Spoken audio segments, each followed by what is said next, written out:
Olá a todos, nesse vídeo eu falarei sobre o princípio de Padoa.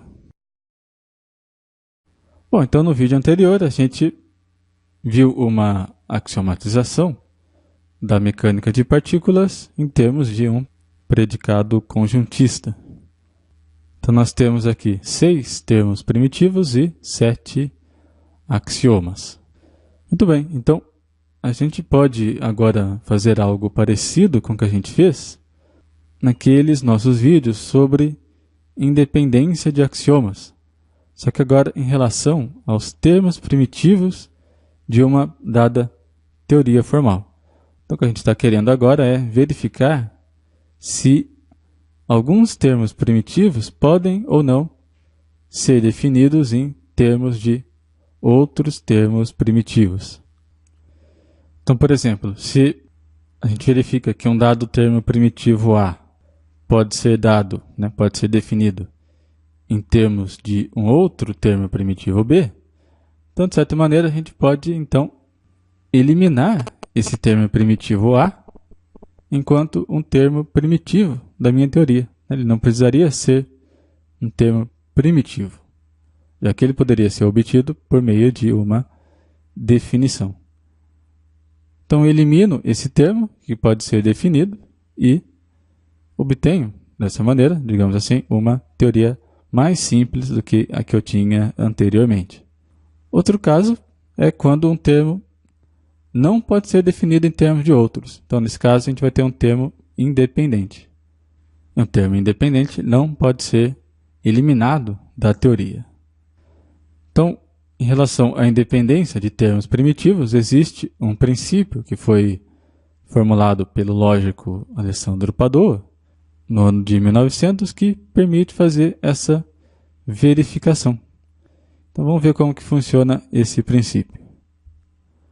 Bom, um termo primitivo C de uma teoria formal T, a gente vai dizer que ele é independente dos demais termos primitivos se existem dois modelos dessa teoria T, tais que nosso termo primitivo, que está sendo investigado, o termo C, possui diferentes significados nesses dois modelos, enquanto que os demais termos primitivos dessa teoria permanecem com o mesmo significado.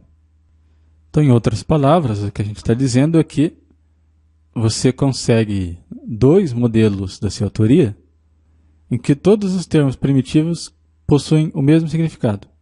Só o termo primitivo C que muda de significado. Então, com isso, eu estou mostrando que eu posso modificar livremente esse termo primitivo C sem alterar o significado dos outros termos. Então, por isso que a gente vai dizer que, nesse caso, então, ele seria um termo independente dos demais termos primitivos.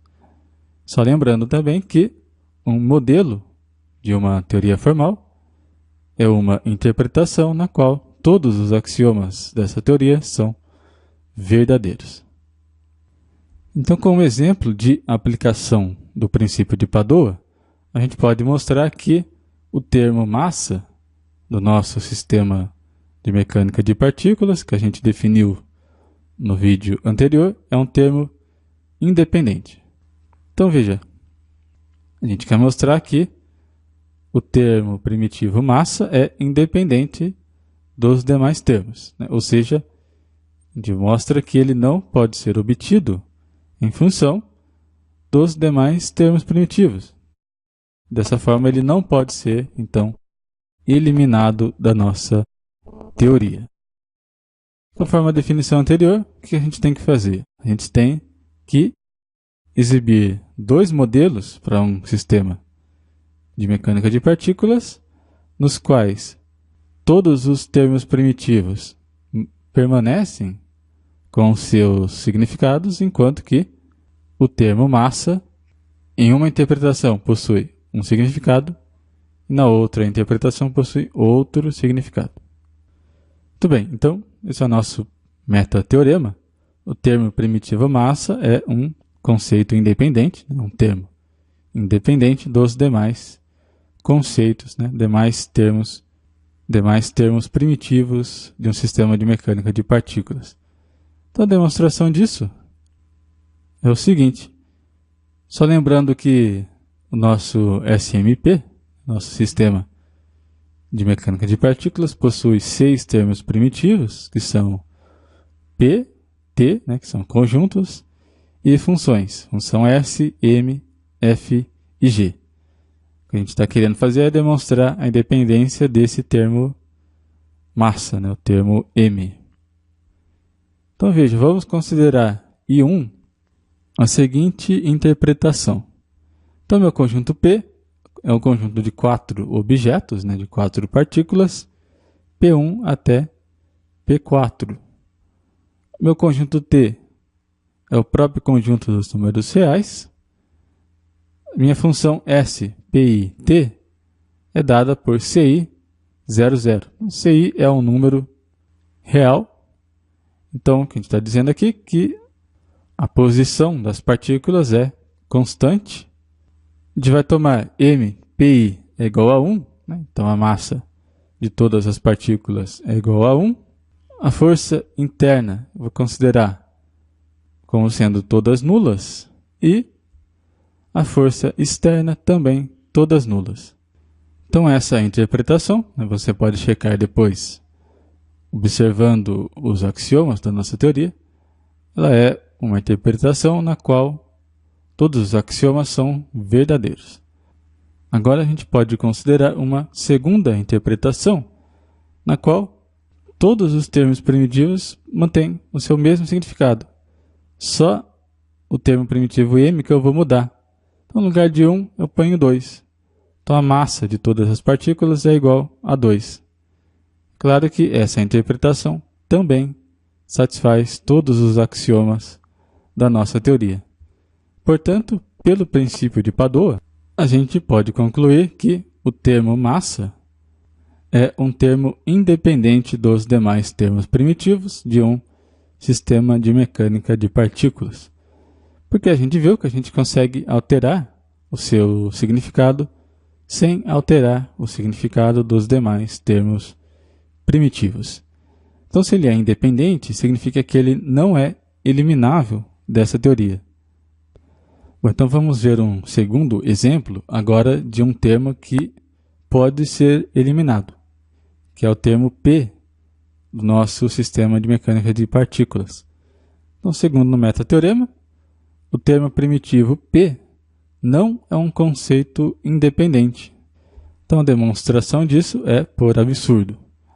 Então, vamos supor por absurdo que o termo P é um termo independente. Então, isso significa que existem dois modelos, que eu chamei de M1 e de M2, nos quais os termos restantes T, S, M, F e G possuem o mesmo significado, mas o termo P possui significados diferentes nesses dois modelos. Então é isso que significaria dizer que o termo P é independente. Só que isso é uma contradição, porque esse nosso termo P, ele é parte, digamos assim, do domínio de todas aquelas funções S, M, F e G. Então, se a gente muda o significado do termo P, a gente necessariamente mudaria também o significado daqueles outros termos primitivos. Então, não tem como P possuir significados diferentes e os demais termos primitivos manterem os mesmos significados. Então, a gente conclui que o termo P não é independente dos demais termos primitivos. Concluindo, se P é um termo que não é independente, isso significa que a gente pode obtê-lo a partir dos demais termos. Então, a gente pode, por meio de uma definição, introduzir esse termo na nossa teoria. Ou seja, não existiria a necessidade de tomar esse termo P como um conceito primitivo da nossa teoria. É claro, a grande questão, então, seria como que a gente obtém uma teoria na qual esse termo P não apareça como um termo primitivo.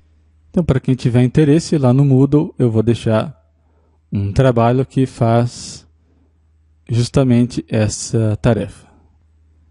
Muito bem, então esse foi o último vídeo dessa nossa série sobre método axiomático e teorias formais.